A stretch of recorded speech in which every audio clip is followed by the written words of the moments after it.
Hello student, welcome to lecture of coordinate geometry practice set 5.3. So practice set 5.3 is mainly based on slope formula. What is the slope formula? y2 minus y1 upon x2 minus x1 is the slope formula. Whenever in the question, if we have a coordinates, like x coordinate, y coordinate, then we have to use this formula, that is y2 minus y1 upon x2 minus x1. In practice set 5.3 we have question number 1. In that they give us a angle, that is 45-degree angle, 60-degree angle and 90-degree angle. Okay, so if they gives us a degree rather than x coordinate and y coordinate, then we have to use one basic formula, that is tan theta. Okay, so slope formula is denoted by letter small m. Okay, so m stand for slope formula. Okay, then tan theta is the another slope formula when we have angles in our question.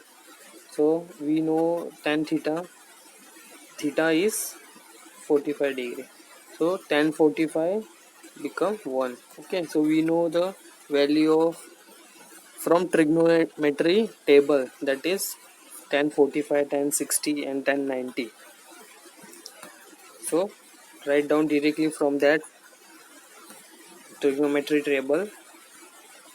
Tan 45 value is 1, tan 60 value is under root 3 and tan 90 value is undefined. Okay, सो इसका मतलब क्या है, जो tan 90 का जो value है वो क्या है, अनडिफाइंड है, वो हम डिफाइन नहीं कर सकते. So without wasting time, directly move to the our question, that is second question. Okay, our second question क्या है, find the slope, find the slope of line passing through the given point. So we have 2 points, that is point A and B, and we have also we have a coordinate, that is x1 y1 x2 y2 from here. Okay, so simply क्या करना है कि ये जो x1 y1 x2 y2 जो हमारा formula है, slope का फॉर्मूला जो हमने अभी देखा है, y2 माइनस y1 और x2 माइनस x1, तो उसके रिस्पेक्टिव जगह पर उसके वो सब वैल्यूज पुट करना है. तो नेक्स्ट स्टेप में हम क्या करेंगे, वैल्यूज यहाँ पर ये स्टेप में पुट कर देंगे. स्टेप में वैल्यू पुट करने के बाद तो हम सिंपल कैलकुलेशन है, 7 minus 3 is 4 and 4 minus 2 is 2. ठीक है, तो इन दोनों को कैलकुलेशन करने के बाद 2 1 ज़ा 2 और 2 2 ज़ा 4, तो हमारा फाइनल आंसर क्या हो जाएगा, 2. सो ये जो m क्या रिप्रेजेंट करता है, m रिप्रेजेंट करता है स्लोप लाइन. ठीक है, so slope of line A B, that is ten is 2. Here we have final answer. तो हमारा फाइनल आंसर ऐसा लिखना है, और slope of line A B is 2. तो आपको ये यहाँ पे जो दिख रहा है वैसे ही आपको पूरा क्वेश्चन नंबर 2 है, जिसमें 6 क्वेश्चंस हैं, वो आपको खुद से सॉल्व करना है. अनदर क्वेश्चन नंबर जो 3 है, उसके लिए मैं सिर्फ यहाँ पर हिंट दे रहा हूँ. अब आपको हिंट दे रहा हूँ, इसका मतलब सिर्फ हिंट नहीं लिखना है, उसको क्वेश्चन को पूरा सॉल्व करना है. जो फाइनल आंसर है उसको आना है. होमवर्क में मैंने आपको दिया था हिंट, तो आपने सिर्फ हिंट ही लिख दिया है, क्वेश्चन को सॉल्व ही नहीं किया है. तो ऐसा नहीं करना है. तो क्वेश्चन नंबर 3 का मैं यहाँ पर आपको हिंट दूंगा कि जो आपको क्या फाइंड करना है. इसमें भी क्वेश्चन नंबर 3 में 6 सब क्वेश्चन है, तो आपको कोलिनियर है या नहीं है वो आपको यहाँ पर बताना है. सो आपको पॉइंट दिए गए होंगे 1 2 3, ये 3 पॉइंट है. तो इन 3 पॉइंट के बीच में आपको एक रिलेशन फाइंड करना है, जो कि कोलिनियर होगा या नहीं होगा वो आपको देखना है. सो ये पॉइंट ए है, ये पॉइंट बी है और ये पॉइंट सी है. ये फर्स्ट क्वेश्चन है. ठीक है, सो अभी हमने सेकंड क्वेश्चन में कैसा फाइंड किया था, स्लोप लाइन अपन ए बी का फाइंड करेंगे. फिर उसके बाद सेकंड स्टेप में हम क्या करेंगे, slope of line B C का फाइंड करेंगे. तो इन दोनों का एक वैल्यू है, समझो ए बी का स्लोप का वैल्यू आ गया 2, जैसे कि यहाँ पर आया है. सो बी सी का भी अगर 2 हो जाएगा तो ये हो जाएगा कोलिनियर। तो आपको ऐसे इसके 6 क्वेश्चन है वो आपको खुद से सॉल्व करने हैं। वेरी इजी क्वेश्चन है, कोई टफ क्वेश्चन नहीं उसमें। लेकिन इसका क्वेश्चन नंबर 3 कैसा सॉल्व करना है, लाइक क्वेश्चन नंबर 2। जो क्वेश्चन नंबर 2 में हमने ये यहाँ पर जो सॉल्व किया है वैसे ही यहाँ पर आपको लिखना है। स्टेप 1 में यहाँ पर लिखना है, क्या लिखना है, slope of line A B. ठीक है, तो स्टेप 1 में फिर ये पूरा ऐसा सब लिख के सॉल्व करना है।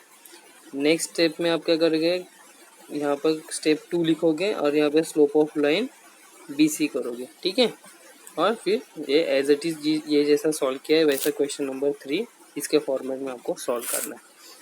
तो अब हम क्वेश्चन नंबर 6 की तरफ बढ़ते हैं। क्वेश्चन नंबर 4 जो है उसमें आपको एक ट्रायंगल दिया हुआ है और ट्रायंगल के 3 कोऑर्डिनेट्स दिए हुए हैं।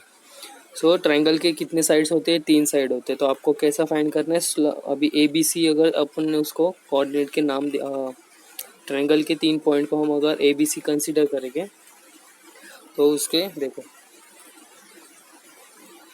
समझो ये ट्रायंगल है, इसका ए पॉइंट है, ये बी पॉइंट है और ये सी पॉइंट। तो आपको क्या करना है, पहले ए बी का स्लोप फाइंड करना है, फिर बी सी का स्लोप फाइंड करना है, फिर ए सी का स्लोप फाइंड करना है। ठीक है, ये क्वेश्चन नंबर आपका 4 हो गया।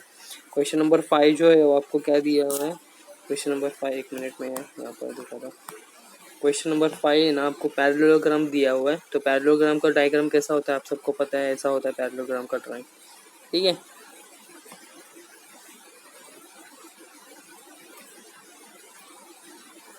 ऐसा कुछ होता है पैरेललोग्राम का ड्राइंग। तो ये समझो पॉइंट आपका है, ये पॉइंट है P, ये हो गया पॉइंट Q,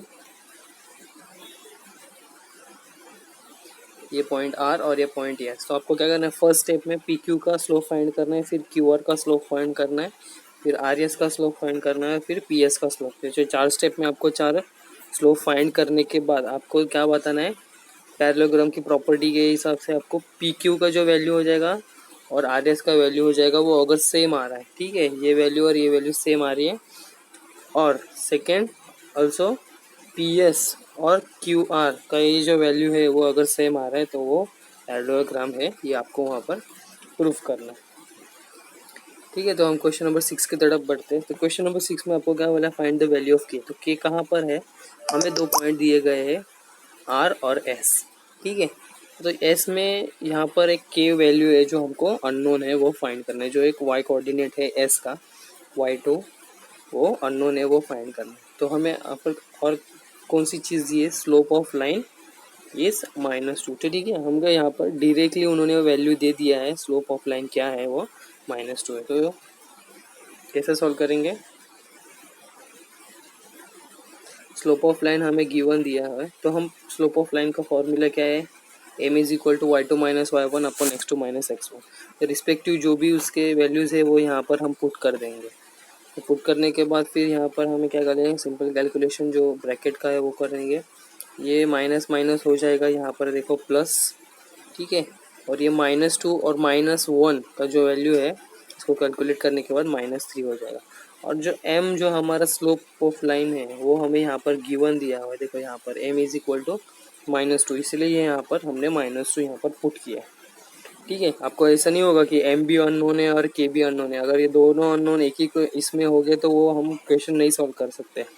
ठीक है, तो आपको कौन सा भी एक ही अननोन दिया होगा जो आपको फाइंड करना है, बाकी के हर एक वैल्यू आपको दिए गए हैं। ठीक है, तो पहला क्वेश्चन था उसमें कैसा, ये चारों दिए गए थे और ये अननोन था, मतलब ये आपको फाइनल आंसर फाइंड करना था। लेकिन इसमें क्या दिया हुआ है, इसके कोऑर्डिनेट दिए हुए हैं लेकिन ये कोऑर्डिनेट y2 का एक कोऑर्डिनेट अननोन रखा हुआ है, लेकिन वो अननोन रखते वक्त m का जो वैल्यू है वो आपको दिया गया है, तो इसीलिए एक ही अननोन होता है।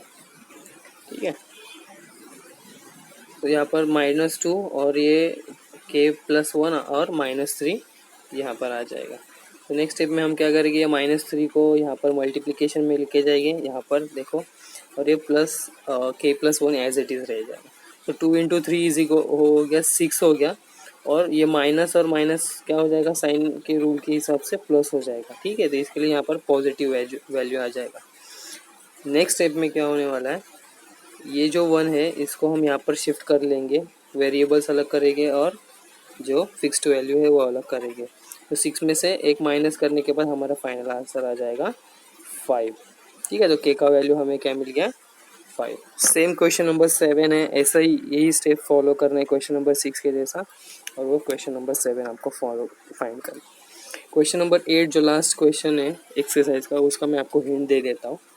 ठीक है, तो उन्होंने क्वेश्चन में क्या पूछा है डायरेक्टली हमको कि फाइंड द वैल्यू ऑफ के, और उन्होंने कुछ पी और पी क्यू आर एस ऐसे 4 पॉइंट है, उसके कोऑर्डिनेट भी दे चुके होंगे, और उन्होंने हमें एक कंडीशन बता दी है कि P Q is parallel to R S. तो ठीक है, जो पी क्यू लाइन होगी, देखो ये पी क्यू लाइन है और ये आर एस लाइन है। ठीक है, ये हो गया पी, ये क्यू, और ये आर और एस, ये दोनों लाइंस क्या है, पैरेलल है। ठीक है, मतलब इन दोनों के बीच का ये जो डिस्टेंस है, ये इन तीनों जगह पर अगर मैंने मेजर किया तो वो क्या हो जाएगा, सेम ही हो जाएगा। ठीक है, तो आपको ये वहाँ से मिल जाएगा। सो आपको सिंपली क्या करना है, slope of line P Q ये is equal to slope of line R S, ऐसा हमारा ये स्टेटमेंट की वजह से ये हमारा इक्वेशन बनता है कि जिसके हेल्प से हम ये क्वेश्चन सॉल्व करेंगे। ठीक है, so slope of line P Q एक साइड में हो जाएगा यहाँ पर, और slope of line R S एक साइड में हो जाएगा, और बीच में इज इक्वल टू का साइन आ जाएगा।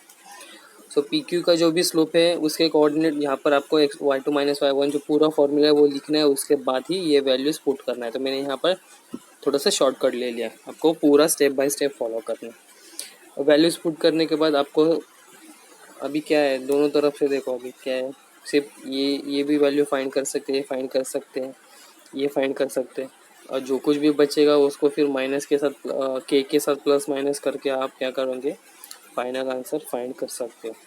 तो क्वेश्चन नंबर 8 भी यहाँ पर हो जाता है। आपको आज का एक्सरसाइज पूरा सॉल्व करना है। कोई भी डाउट होगा तो आप मुझसे कांटेक्ट कर सकते हो। और यहाँ पर हमारे कोऑर्डिनेट ज्योमेट्री का कोई एक सॉरी क्या है, हाँ एक्सरसाइज सॉरी प्रैक्टिस सेट 5.1, 5.2 और 5.3 तीनों कंप्लीट हो जाता है। और जो प्रॉब्लम सेट के जो भी क्वेश्चंस है, कुछ 5 या 6 क्वेश्चंस हो गए जो हम क्लासरूम में ले लेंगे। बचे हुए जो कुछ भी क्वेश्चंस है वो होमवर्क के लिए मैं दे दूँगा। So thank you very much for discussion. This is Akshay Thorat signing off. Thank you.